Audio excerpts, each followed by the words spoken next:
Hello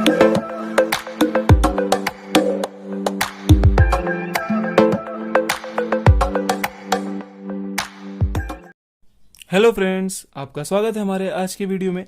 आज का हमारा टॉपिक है एनर्जी। बोर इन एनर्जी कह सकते हैं इसे, कि बोर ने क्या एनर्जी से रिलेटेड बताया था, इलेक्ट्रॉन्स की क्या एनर्जी है उसके बारे में बताया था। ठीक, तो पिछले वीडियो में तो हमने वेलोसिटी का एक फॉर्मूला देखा था। पहले तो मैं उसे आपके लिए नोट कर देता हूँ, क्योंकि वो आप इसमें हमें उसका यूज करना है। ZE² अपॉन में 2h एप्सिलॉन नॉट और n, ये हमें लास्ट टाइम हमें फॉर्मूला मिला था डिराइव करते टाइम। ठीक, अब इसका रिलेशन है, इसलिए मैंने इसको आपके लिए लिख दिया है। तो अभी तक हमने पढ़ा है बोर के अकॉर्डिंग कि एक न्यूक्लियस है, उसके आजू बाजू इलेक्ट्रॉन एक फिक्स ऑर्बिट में घूमते हैं। ठीक, अब कोई भी पार्टिकल मूव करेगा, आप नोट करिए, मूव करेगा तो उसकी वेलोसिटी चेंज होगी। ठीक, तो वेलोसिटी जब चेंज होगी तो उसमें ऑटोमेटिक काइनेटिक एनर्जी होगी ही, पता ही होगा, है ना, 12 mv² होता है। ठीक, उसके तो पोटेंशियल एनर्जी कहाँ होगी? तो कोई भी जब दो चार्ज पार्टिकल होते हैं ना, कोई भी दो चार्ज पार्टिकल, चाहे ये यहाँ देखिए, यहाँ तो एक न्यूक्लियस है जो पॉजिटिव चार्ज वाला है और इलेक्ट्रॉन नेगेटिव चार्ज वाला है, तो यहाँ तो माइनस प्लस है, लेकिन अगर जब प्लस प्लस भी हो, कोई भी दो चार्ज पार्टिकल हो, कैसा भी, उनके बीच में पोटेंशियल एनर्जी होती है, इसे नोट कर लो। ठीक, तो यहाँ पोटेंशियल एनर्जी भी है और इन दोनों का जो सम होगा वो टोटल एनर्जी है। तो आज हम यही तीन चीजें निकालेंगे, पहले काइनेटिक एनर्जी, फिर पोटेंशियल एनर्जी, उसके बाद टोटल एनर्जी। तो सबसे पहले हम काइनेटिक एनर्जी निकालते हैं, आइए देखते हैं मेरे साथ। तो काइनेटिक एनर्जी का फॉर्मूला बताना तो सही पकड़े हैं, 12 mv², पता ही होगा 12 mv² है। अब जैसा कि पता है 12 है, m है, v की वैल्यू मैंने आपके लिए लिख दिया, रख दो यार, फॉर्मूला मिल गया यार। v की वैल्यू रखो, ZE² अपॉन में 2h एप्सिलॉन नॉट n, इसका स्क्वायर है, देखना भूल मत जाना, स्क्वायर भी लगाता हूं। अब करो स्क्वायर 12 m, फिर क्या हो जाएगा, ZE² e⁴ अपॉन में 4h² एप्सिलॉन नॉट का स्क्वायर और n²। अभी गयो, हो गया, ये हमारा फॉर्मूला है 1/8, क्योंकि 2 4 से 8 into m ZE² e⁴ upon में h² एप्सिलॉन नॉट का स्क्वायर और n²। तो भाइयों और बहनों, कृपया कर इसे नोट कर ले, ये हमारा फॉर्मूला है काइनेटिक एनर्जी का भाई। ठीक, अब जैसा कि आपको पता है, मैं शॉर्ट सा बता ही देता हूं कि आपको इतना याद नहीं करना पड़े, लेकिन भाई याद करो तो बेहतर है। अगर आप जेई के लिए प्रिपरेशन कर रहे हो तो पक्का इसे याद कर लो, क्योंकि फिक्स बेसिक करोगे ना तो ज्यादा अच्छा रहता है, कोई सब क्लियर रहता है, लेकिन शॉर्ट में भागोगे तो दिक्कत आती है, लेकिन शॉर्ट भी सही पड़ता है, तो मैं आपको बता देता हूँ शॉर्ट के लिए भी। तो आइए सबसे पहले देखते हैं यहाँ पे कांस्टेंट चीजें कौन कौन सी, पहले तो आप वो बताओ फटाफट। 1/8 कांस्टेंट है, m mass of electron constant है, e⁴, e की वैल्यू याद है 1.6 फिक्स होती है, वो कांस्टेंट है, h² कांस्टेंट है, एप्सिलॉन नॉट का स्क्वायर वो भी कांस्टेंट है, ये सारी चीजें कांस्टेंट है। उसके अलावा ZE² और n², क्योंकि एटॉमिक नंबर और नंबर ऑफ शेल्स बदलते रहते हैं, ये कांस्टेंट नहीं है। ठीक, अब ये कांस्टेंट है तो इसकी कुछ वैल्यू होगी, तो वीडियो बड़ा ना हो जाए इसके लिए मैंने पहले से निकाल रखा है, अगर आपको भरोसा नहीं हो तो चेक कर लेना। ठीक, तो जब इस कांस्टेंट टर्म को सॉल्व करेंगे तो 13.6 मिलेगा, 13.6 ZE² अपॉन में n² इलेक्ट्रॉन वोल्ट मात्रक है, ये हमें मिल गई काइनेटिक एनर्जी। ठीक, तो अब आते हैं पोटेंशियल एनर्जी पे, उसे भी फटाफट निकालते हैं, आइए। तो भैया अब पोटेंशियल एनर्जी की बात करते हैं। तो जैसा कि मैंने आपको बताया कि जब दो चार्ज पार्टिकल हो, मान लो Q1 है और Q2 है, उनके बीच का डिस्टेंस r है, तो इनके बीच में इलेक्ट्रोस्टैटिक पोटेंशियल एनर्जी लगती है। जैसे कि कोई भी दो पार्टिकल, जैसे मैंने आपको बताया ना, मान लो अगर मास ही रखा हो, m1 m2 रखा हो, तो इनके बीच में पोटेंशियल एनर्जी होगी। ठीक, उसे लेकिन कहेंगे ग्रेविटेशनल पोटेंशियल एनर्जी। ठीक, ग्रेविटेशनल क्योंकि मास है, लेकिन जब चार्ज रख देंगे ना तो अब उसे कहेंगे इलेक्ट्रोस्टैटिक पोटेंशियल एनर्जी। समझ में आ रहा है?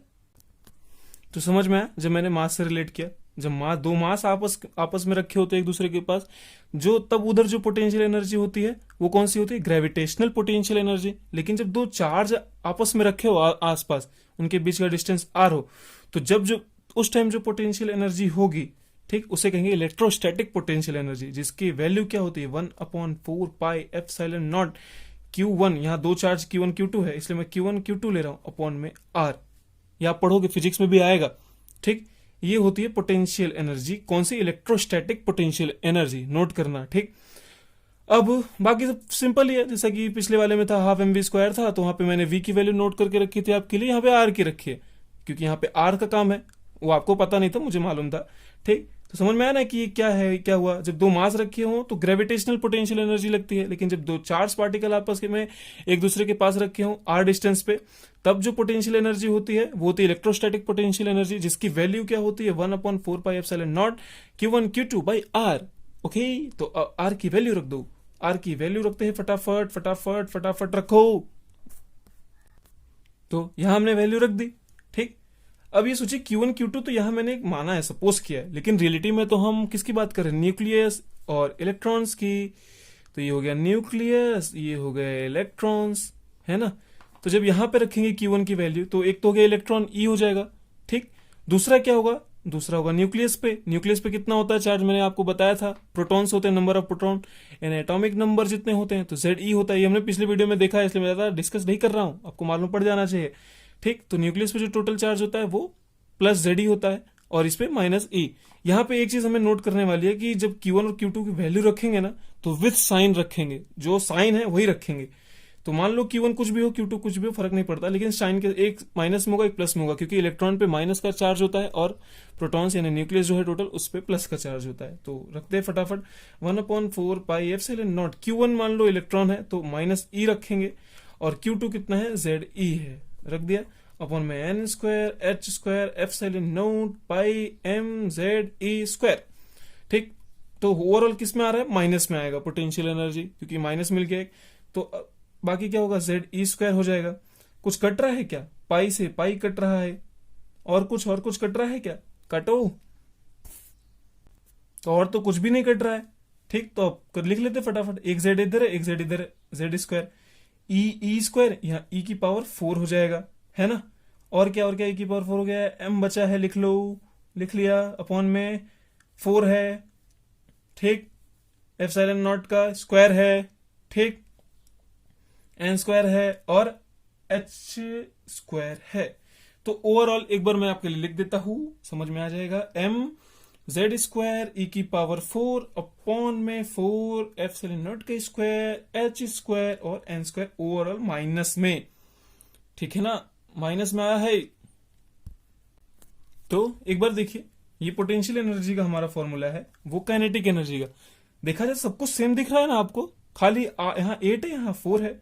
ठीक, देखा जाए तो m है, इधर है m है, Z² e⁴ सब कुछ रिलेट करिए, सब कुछ सेम है, खाली यहाँ 8 है डिवाइड में, यहाँ पे 4 है। तो अगर हम सेम करना चाहें, क्योंकि थोड़ा रिलेशन बैठेगा तभी रिलेशन बैठेगा ना, तो इधर 2 से मल्टीप्लाई 2 से डिवाइड कर दें, तो ये 4 2 8 हो जाएगा। यहाँ पे 2 टाइम्स में आ जाएगा, बात अलग है, -2mz² e⁴ अपॉन में 4 टाइम 4 2 8 ε0 का स्क्वायर, h² और n² हो जाएगा ना। ऐसा समझ में आ रहा है ना, 2 से मल्टीप्लाई कर दिया तो अब लगभग सब कुछ सेम हो गया। ठीक, अब इसकी जो वैल्यू थी टोटल कितनी थी याद है, 13.6 इंटू Z² अपॉन में n²। तो यहां पे भी सब कुछ सेम होगा। देखिए m e की पावर 4 Z², इस सब की जगह पे हम क्या लिख देंगे, ये पूरा लिख देंगे। ये देखिए, ये ऐसा मैं थोड़ा सा राउंड बना देता हूं, ये देखिए ये सब कुछ सेम है, नोट करो सब कुछ सेम है। तो उसकी जगह डायरेक्ट ये लिख देते हैं ना, 2 टाइम्स करके लिख सकते हैं ना। तो मैंने आपके लिए यहां लिख दिया। तो टोटल फॉर्मूला क्या बना, 2 टाइम्स 13.6 इंटू Z² अपॉन में n², माइनस में बना है। ये थोड़ा एक गेम है इसका, माइनस वाले का भी हम देखेंगे। इलेक्ट्रॉन वोल्ट इसका भी मात्रक होगा, यूनिट। ठीक, समझ में। अब बचा गया टोटल एनर्जी। यार तुम लोग भी कमाल करते हो, टोटल एनर्जी निकालना है, दोनों को प्लस कर दो, kinetic energy plus potential energy. तो काइनेटिक एनर्जी कितनी थी, 13.6 इंटू Z² अपॉन में n² प्लस ये 2 टाइम्स है, -2 है, इंटू में 13.6 इंटू Z² अपॉन में n²। देखा जाए तो ये कॉमन है, ऐसे भी कर लो, प्लस माइनस आता है यार। माइनस में 13.6 में डायरेक्ट लिख दे रहा हूँ, Z² अपॉन में n², ये आएगा, है ना। ओवरऑल माइनस में आया टोटल एनर्जी। समझ में आ रहा है कि नहीं भाइयों और बहनों। ये देखिए कॉमन निकालिए, -2 + 1 माइनस में ही आएगा। ठीक, इलेक्ट्रॉन वोल्ट इसका यूनिट होगा। तो आप समझ रहे हैं कि यहाँ पे टोटल एनर्जी तो हमें मिल गई। पहले तो आप तीनों फॉर्मूला अच्छे से नोट करना। ये माइनस क्यों है वो सोच रहे हो, मतलब माइनस यहाँ कह रहा है क्या, माइनस यहाँ कह रहा है, मतलब कि जैसे ये न्यूक्लियस है, ये ऑर्बिट में इलेक्ट्रॉन्स हैं, ठीक, अलग अलग ऑर्बिट में जो भी हैं, तो वो तो अलग बात है। लेकिन देखा जाए तो उन सबकी एनर्जी किसमें है, टोटल एनर्जी माइनस में है। माइनस में समझ रहे हो माइनस का गेम क्या है। माइनस का गेम ये है कि जो इलेक्ट्रॉन है उसके ऊपर कर्ज है। समझ रहे हो, इलेक्ट्रॉन्स की एनर्जी माइनस में है टोटल। इसका मतलब इलेक्ट्रॉन्स के ऊपर कर्ज है न्यूक्लियस का। मतलब इलेक्ट्रॉन्स कब मुक्त हो पाएंगे अपने ऑर्बिट से, कब निकल पाएंगे, जब ये न्यूक्लियस, जब इन पे इतना, जब ये इतना अपना उधार चुका दें। मतलब ये जब इतना उधार चुका देंगे तब ये आसानी से निकल जाएंगे। अब एक एग्जांपल देखते हैं, तब आपको अच्छे से समझ में आएगा। जैसे हाइड्रोजन के लिए ले लो, हाइड्रोजन के लिए जब टोटल एनर्जी हम निकालने जाएंगे तो -13.6 आएगी। E to Z क्या है, हाइड्रोजन का एटॉमिक नंबर 1 अपॉन में, और मान लो पहले शेल के लिए निकालते हैं। हाँ, हम पहले शेल के लिए निकालते हैं, उसे हम एक बार अगले वीडियो में पूरा अच्छे से मैं आपको बताऊंगा, लेकिन आप जस्ट देख लो इसे। तो इतना आया -13.6 इलेक्ट्रॉन वोल्ट। जब आप दूसरे शेल के लिए जाओगे तो ये 1 बाई कितना हो जाएगा, 4 हो जाएगा, तो उस हिसाब से बढ़ेगा। लेकिन पहले शेल के लिए इलेक्ट्रॉन्स में जो एनर्जी होगी वो -13.6 इलेक्ट्रॉन वोल्ट होगी।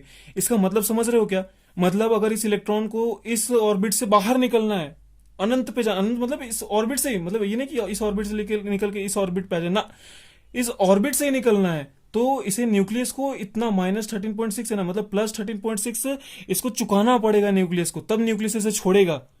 ठीक, इसके ऊपर उधार चल रहा है न्यूक्लियस का, तभी ये माइनस पे है ना। लेकिन जब सोचो अगर हम इतनी एनर्जी इसको दे दे तो हो गया उधार, फिटूस निकल जाएगा ये उधर से। तो ये आप समझिए, मैं आपको अगले वीडियो में ना हर सेल्स के लिए बताऊंगा, तो आपको अच्छे समझ में आएगा।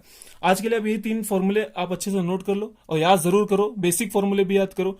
ठीक, इसका पूरा फंडा मैं आपको अगले वीडियो में क्लियर कर दूंगा। ओके, तब तक के अगर आपको वीडियो अच्छा लगा तो प्लीज यार शेयर करो, सब्सक्राइब करो, लाइक करो। Bye bye.